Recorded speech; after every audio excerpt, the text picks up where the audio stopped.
Hello, welcome to livingafulfillinglife.com.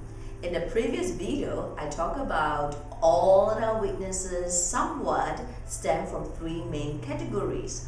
1. Fear, 2. Lack of self-love, and 3. Anxiety. And I've covered fear last week, and I'm going to focus on lack of self-love today. Okay, now what is this lack of self-love? I actually like to look at it more so self-worth. If a person feels worthy, then they know they can succeed in anything they want to do. If someone feels worthy, even they're being criticized, they're being condemned, they will not be reactive. Instead, they will look inwards. What is wrong with them? Now, let me take one very distinctive example, say relationship. Often we know it's one of the very challenging things that happened. That two persons find it very hard to get along with each other because they have different point of view, and they go into argument or go into quarrel. What are they really quarreling about? Wanting to be right. Each one looking at the angle of wanting to be right, and then even relationship in the office is the same, or in the family, right? Each person wanting to be right. Now, someone has to be wrong somewhere, okay? Or maybe looking at different perspective. But if a person have high self-worth, there's no need to react, because you can look inwards in your weaknesses and correct those weaknesses. And once those weaknesses corrected, then you can throw it out the window.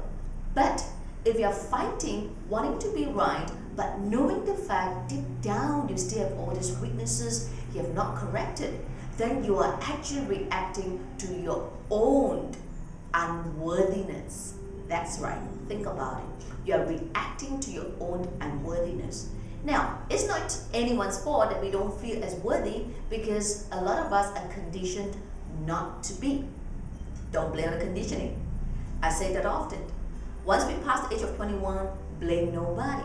Instead, you got to take charge of your life and do what it takes to correct them. Right? You have listed down those weaknesses, and if those that stem from lack of self-love, it's really from lack of worthiness, okay? So how do you feel that worth? A, know that you are unique. Know that you are special. There's no one else quite like you. I don't think so. Even a twin brother or sister, they are not exactly the same in characteristic aspects, even though they may look exactly the same. I'm talking about identical twins. Know that you are unique and special. Therefore, there's no need to fight about being right or wrong, but rather rise above it and correct all that needs to be corrected. And when someone says something to you and nice, reflect upon it. Is that true? If that's true, correct it. If it's not, throw out the window and focus on what's most important and relevant for you in your life. All right? 2.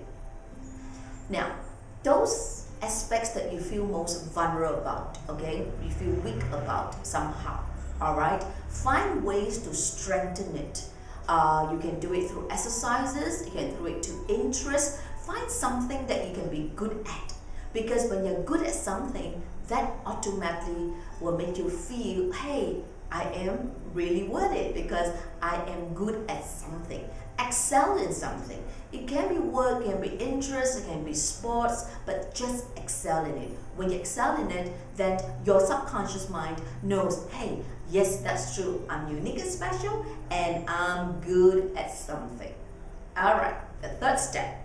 In order to feel this self-love, you need to feel good about people around you. Or more so, not to be reactive with people around you. Whether people you know or you don't know. I know lots of people that are very positive towards themselves, inverted comma. That means they always think they are not wrong. But they feel that someone else is always making their life miserable or making those mistakes. Now, feel good about people, all right? Regardless. Embrace the good, embrace the not good. After all, everyone is unique. You can actually work on these 3 aspects. You find that slowly but surely you will develop this self-love. That is, you know you're more than worthy. All right, stay well. I'll see you again next week.